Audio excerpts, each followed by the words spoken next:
우리가 거의 한 달에 가깝게 이번 주가 4주 차인데 우리가 새생명 주제를 위해서 전도에 대한 주제를 맞춰서 같이 기도하고 있습니다. 오늘 말씀은 누가복음에 나와 있는 예수님이 잃어버린 한 사람을 향하여 어떤 마음을 가지고 계신지에 대해서 말씀하신 바로 그 구절을 우리가 오늘 같이 묵상하고 기도하고 싶습니다. 예수님은 어렵고 가난한 사람들, 병들고 힘없는 사람들을 찾아다니셨습니다. 물론 주님께서 돌아다니실 때 그분의 말씀, 선포가 그렇게 소외되고 힘들어하는 사람들에게 딱 적용되는 그런 말씀이기도 하셨고, 주님께서 병든 사람들이 찾아오셨을 때 외면하지 않으셨기 때문에 더 많은 사람들이 모여드는 그런 일이 있었습니다. 하지만 부자인 사람들을 애써 외면한 것도 아니셨습니다. 주님의 말씀이 당시에 모든 고민하는 사람, 아파하는 사람들에게 그야말로 천국의 말씀, 복음, 승리의 선포였기 때문에 가난한 사람들이 더 많았고 죄인이라고 여겨지는 사람들에게 더 충격적인 말씀이었기 때문에 그런 사람들이 모이기도 했지만, 하나님의 향한 그분의 사랑과 선포가 모든 사람들을 향한 것임에는 틀림없습니다. 오히려 주님께서 이렇게 말씀하실 때 가난하고 소외되고 아프고 힘겨운 사람들이 모여서 반응하는 것을 통해 주님은 우리 생각의 기준 자체를 바꿔 놓으시는 것이 중요하다라고 싶습니다. 아무리 부자라고 해도 자신이 가난하다고 인정하는 순간이 있습니다. 그게 그냥 단순히 나보다 더 큰 부자 이런 느낌이 아니라, 아무리 내가 부자고 그리고 아무리 주위에 있는 사람들이 나를 그렇게 부른다고 하더라도 정작 자기의 헛헛함을 무엇으로도 채울 수 없을 때 부자이지만 가난함을 경험하게 돼요.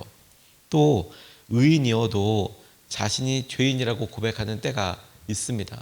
다른 누구도 다 저분이라면 참 놀랍다, 저런 분 계셔서 우리에게 참 좋은 선한 도전이 된다라고 하는 그런 분이라고 하더라도 정작 자신은 내 안에 있는 이 죄성 이런 것들을 어떻게 해결할 수 없어서 힘들어하는 그런 때가 있습니다.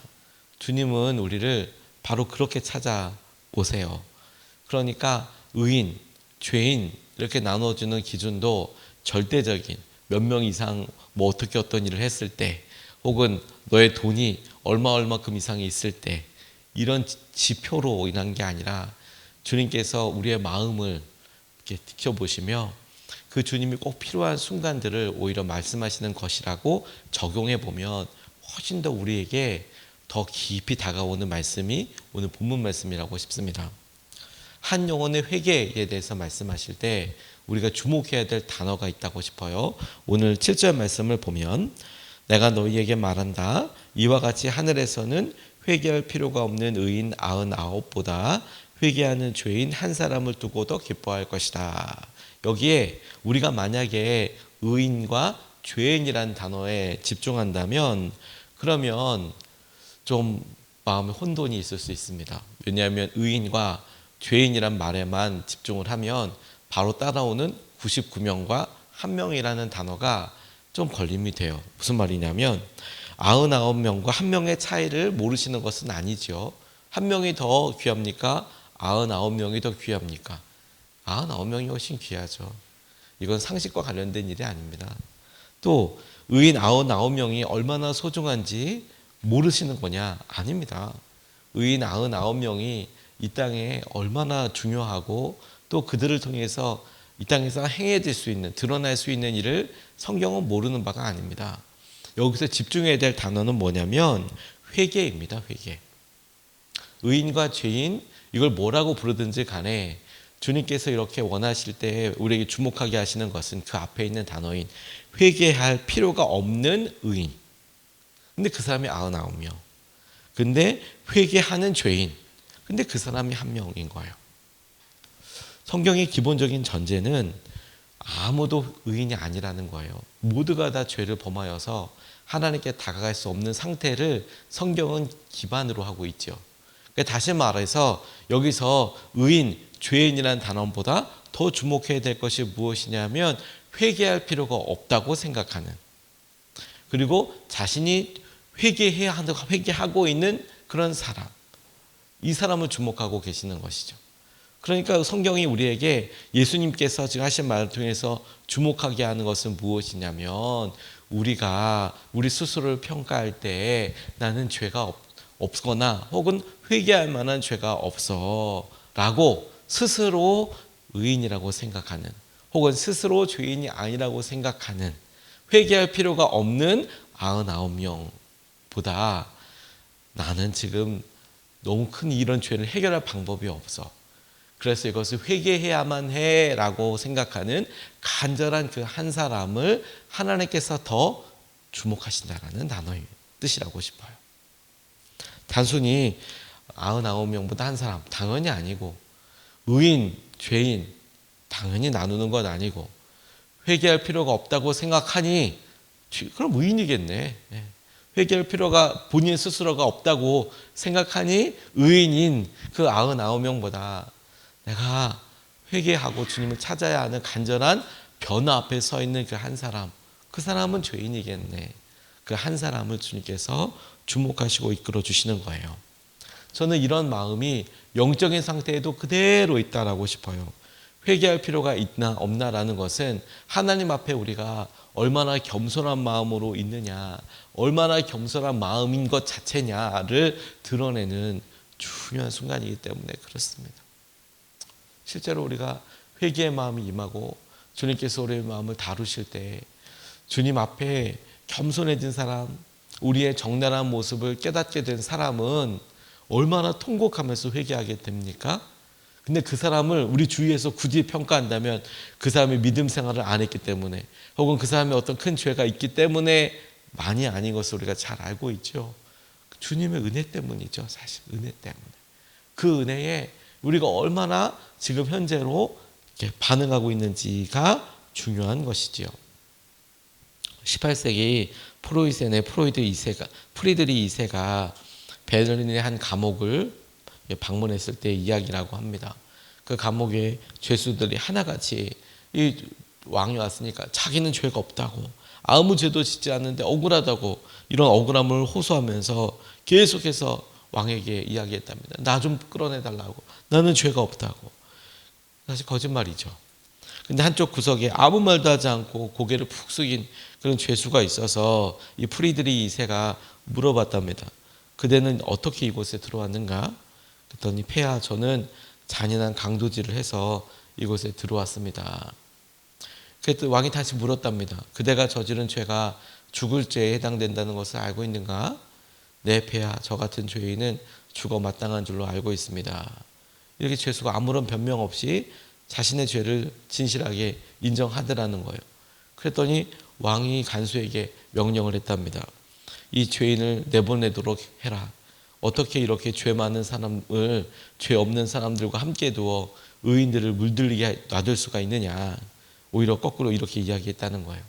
어떻게 이 죄 많은 죄인을 다 죄 없다고 하는 의인들 사이에 놔둘 수 있겠냐. 그래서 오히려 그를 풀어줘라. 이렇게 얘기했다라는 일화가 있다고 합니다. 주님께서 우리에게 이렇게 오실 때 우리의 마음은 어떨까요? 무조건적인 그냥 이런 상황에서는 죄 있다고 얘기해야 돼, 이런 게 아니고, 정말 주님이 이렇게 오시면 우리의 마음속에 해결하지 못하던 죄의 짐이 드러나게 됩니다. 시몬이 예수님을 만났을 때 그의 마음속에 자기가 죄인이라고 고백할 만한 그 일을 다른 사람도 몰랐을 거고 본인도 깨닫지 못했을 겁니다. 그런데 그 주님이 깊은 데로 가서 금을 던지자라는 말씀에 순종하여 가겠다라고 가고, 그물을 내리라 해서 내렸더니 잡혀진 그 많은 물고기 때문에 시몬이 고백을 하게 되는 것 아니겠습니까? 주님, 제가 죄인입니다. 저를 떠나십시오. 근데 그 고백이 이 시몬을 베드로로 바꾸고, 그 고백이 예수님이 그를 사람 낚는 어부로 삼겠다고 말씀하시는 촉발점이 되고, 그 죄인이 정작 그의 삶을 전과 후로 완전히 바꿔버리는 고백이 되는 것 아니겠습니까? 제가 이번에 우리 같이 금식하면서 VIP들 놓고 기도하다 보니 마침 마음속에 필요하다고 생각하는, 예수님의 필요하다고 생각하는 어떤 분 이야기가, 여러분들도 다 기도하시니까 똑같이 읽으면서 기도하실 것 아닙니까? 그렇지. 하나님께서 때가 되고 준비가 되는 그 사람들을 준비하시지. 스스로 주님을 향한 갈망과 필요를 주님께서 열어주시지. 그러니 의인, 난 괜찮아. 나는 뭐 아무 필요도 없어라고 생각하는 99명보다 나 본인이 주님을 간절히 갈망하게 되는 상황에 있는 그 한 사람을 주님이 주목하신다는 말이 딱 그렇죠. 한 영혼의 회개. 그리고 그 사람을 통해 우리도 보여주세요. 우리의 마음은 어떤지. 너는 너 스스로를 의인이라고 생각하느냐? 너는 너 스스로가 주님의 은혜가 꼭 필요한 그런 사람이라고 생각하느냐? 그리고 우리의 마음을 낮추어 제대로 보아 주님을 간절히 붙잡는 저와 여러분이 되었으면 좋겠습니다. 두 번째로 우리가 주목하고 싶은 것은 하나님의 기쁨입니다. 7절 말씀 하반절에 나와 있는데요. 7절 말씀을 다시 보면 내가 너희에게 말한다. 이와 같이 하늘에서는 회개할 필요가 없는 의인 99보다 회개하는 죄인 한 사람을 두고 더 기뻐할 것이다. 회개하는 죄인 한 사람을 두고 더 기뻐할 것이다. 저는 이 말씀에서 기뻐할 것이다 라는 이 마음을 우리가 좀 붙잡고 싶습니다. 우리 삶에 대해서 하나님께서 기뻐하시는 일이 있다는 점에 주목해야겠습니다. 무슨 말이냐?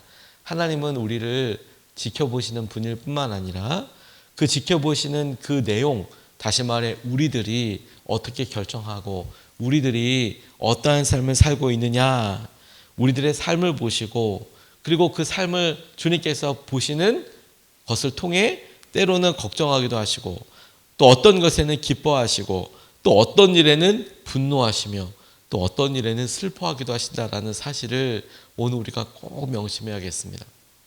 왜냐하면 여러분, 오늘 우리가 살면서 의외로 많은 순간, 의외로 많은 분들이 하나님이 이거 보실까? 하나님이 이거 어떻게 생각하실 거라는 생각 자체를 안 하고 결정하고 말하고 생각하는 일들이 우리에게 많죠. 이게 안타깝다는 거예요. 다시 여러분, 우리는 의외로 많은 순간을 하나님이 이것을 어떻게 보실 건가? 하나님은 지금 어떤 마음이실 건가에 대해서 아예 생각을 하지 않아요. 그러니까 그렇게 생각하고 말하고 바라보는 것입니다. 오히려 오늘 하나님의 이런 거 하나님께서 기뻐하신다라고 예수님께서 이렇게 말씀하시잖아요. 어떤 거예요? 회개하는 죄인이 주님을 찾을 때 그거 기뻐하신다는 거잖아요. 그래서 우리는 가만히 보는 거죠. 하나님이 기뻐하기도 하시는구나. 어떤 삶에 대해서. 그럼 오늘도 우리가 적극적으로 이렇게 생각해 봐야겠죠. 하나님, 우리를 보실 때, 지켜보실 때 하나님이 우리의 말과 우리의 순종과 우리의 행동을 통하여 기뻐하시는 삶을 살도록 우리가 그렇게 결정하고 순종하고 따라가야겠구나. 이게 우리의 마음의 목표가 되었으면 좋겠습니다. 1907년 평양 대비운동 때에 그 절정이 1월 14일부터 장대현 교회라는 평양에 있는 교회에서 진행이 됐다고 합니다. 그런데 정작 이 집회는, 장대현 교회에서의 집회는 14일 전부터 저녁 집회는 계속 있었다고 그래요. 그런데 2주 동안 진행이 거의 되도록 그렇게 집회가 진행됐다고 합니다. 대단하지 않습니까? 우리는 신년대 부흥성회에서 3일 그 저녁 집회 지키는 것도 아유 목사님 숨이 차요 이렇게 할 만한데 2주 동안 저녁 집회를 2주 이상을 그렇게, 그때가 농한기이기도 하니까 그렇게 저녁 집회를 모였는데 그 참석했던 선교사님들의 말에 의하면 그 2주 앞 정도에 거의 냉랭했대요. 그냥 별로 그냥 오는데 사람들이 왔지만 그냥 집회 설교 선포하는 것도 그렇게 은혜롭지도 않고 그냥 그렇게 대단하지도 않았답니다. 그런데 한 사람이 그 앞에서 설교 끝나기 말미에 자신이 이러이러한 죄가 있다라고 그렇게 회개하기 시작하더라는 거예요. 이러이러한 죄를 졌고 내가 이러이러했습니다. 뭐 설교 시간도 아니었답니다. 끝날 때 길선주 목사 장로님이었어요. 당시에는 길선주 장로가 교회를 이렇게 이끌어가고 이렇게 할 때 그 많은 사람들 앞에서 모이기는 열심히 있어서 많이 모였는데 그 많은 사람들 앞에서 내가 이러이러한 죄가 있습니다. 내가 친구 돈을 떼어 먹었고 이런 이야기를 이야기했어요. 사실 얼마나 무참합니까? 그 교회의 대표라고 장로님이 그런 이야기를 사람들 앞에 이야기하는데 그 자기 허물을 이야기할 때 내놔도 좋고 안 내놔도 좋은 이런 게 아니라 나는 이런 죄가 있습니다. 그런데 사람들이 그 이야기를 듣고 너도 나도 자기의 연약함에 대해서 이렇게 고백하기 시작하더라는 거예요. 근데 그런 고백할 때 놀라운 것은 아우 저 사람 저런 죄를 졌어 이게 아니라 자기도 그런 죄가 떠오르게 되고 그것을 고백할 수밖에 없는 그런 분위기가 되더라는 겁니다. 그래서 사람들이 너도 나도 나는 이런 죄가 있다고. 근데 많은 사람들 앞에서 그때 당시에 인구가 많은 것도 아니고 그곳에 주님의 은혜를 사모해서 모인 사람들은 평양에 거의 많은 그런 혹은 유력한 열심히 있는 사람들 다 왔다는 얘기인데 그럼 그렇게 고백하고 나서 얼굴 들고 다닐 수 있겠습니까? 만약에 그런 거 생각했다면 절대 회개 못하죠. 그런데도 성령의 역사하심이 그렇게 그들을 주도해 나갔다는 거예요. 그래서 회개하고 그 회개가 고백되어지고 그리고 그 집회가 며칠씩 이어지면서 이 회개의 물결이 계속해서 이어지고 그리고 사람들이 그런 회개했던 것을 사람들 앞에 공개적으로 회개했잖아요. 그러니까 자기가 떼어먹었던 것, 거짓말했던 것 그래서 찾아가서 그 사람들에게 그걸 갚고 삭개오처럼 그 사람들에게 미안하다고 용서를 구하고 다시는 살지 않겠다라고 자기를 잘 아는 사람들한테 그렇게 이야기하고 또 갚아 나갔다라는 기록이 당시에 있는 것이죠. 이건 참 놀랍지 않습니까? 성령께서 하시는 그 일을 가만히 보면 정작 회개하는 사람은 너무 고통스럽고 힘들고 그 이후에는 자신의 고백 때문에 사라지게 되었지만 정작 그 순간을 그 울음바다인 순간을 하나님께서 지켜보실 때 어떤 생각을 하셨을까? 이게 중요하다는 거예요. 하나님은 한국, 대한민국을 보고 그때만큼 기뻐하셨을 때가 또 있으셨을까? 하나님께서 그때 그렇게 하는 장로님, 권사님들, 하여튼 여러 사람들을 보고 그들의 삶에서 그때만큼 기뻐하셨을 때가 있었을까? 그때만큼 주님께서 우리를 주목하게 하시고 이끌어 가셨을 때가 있었을까? 근데 그 기점을 통해 하나님께서 한국 교회와 한국의 주님을 믿는 모든 사람들에게 아주 특별한 열심과 평양 대부흥이 끝나고 나서도 하나님을 향한 폭발적인 열심과 사랑이 아주 특별한 우리 민족, 우리 한국 조국 교회를 만들어 가시는 은혜를 허락하여 주셨다라는 점이 우리가 주목해야 될 거예요. 하나님은 기뻐하신다. 그 하나님의 기쁨이 한 사람의 삶뿐만 아니라 교회를, 공동체를 하나님의 기쁨이 계속해서 이끌어 가시더라. 오늘 여러분 우리가 이 새생명 축제를 놓고 기도하며 우리가 하나님이 찾으시고 기뻐하시는 그 한 사람이 되고 하나님의 마음이 하나님 앞에 겸손한 한 사람을 찾는 것이니까 그 사람이 주님께 돌아와 하나님을 놀랍게 기뻐하게 하는 그 통로로 우리가 쓰임받을 수 있도록 우리가 마지막까지 영적인 집중을 다하고 기도하고 주님의 기쁨이 될 수 있도록 우리가 오늘도 기도하고 순종하면 좋겠습니다.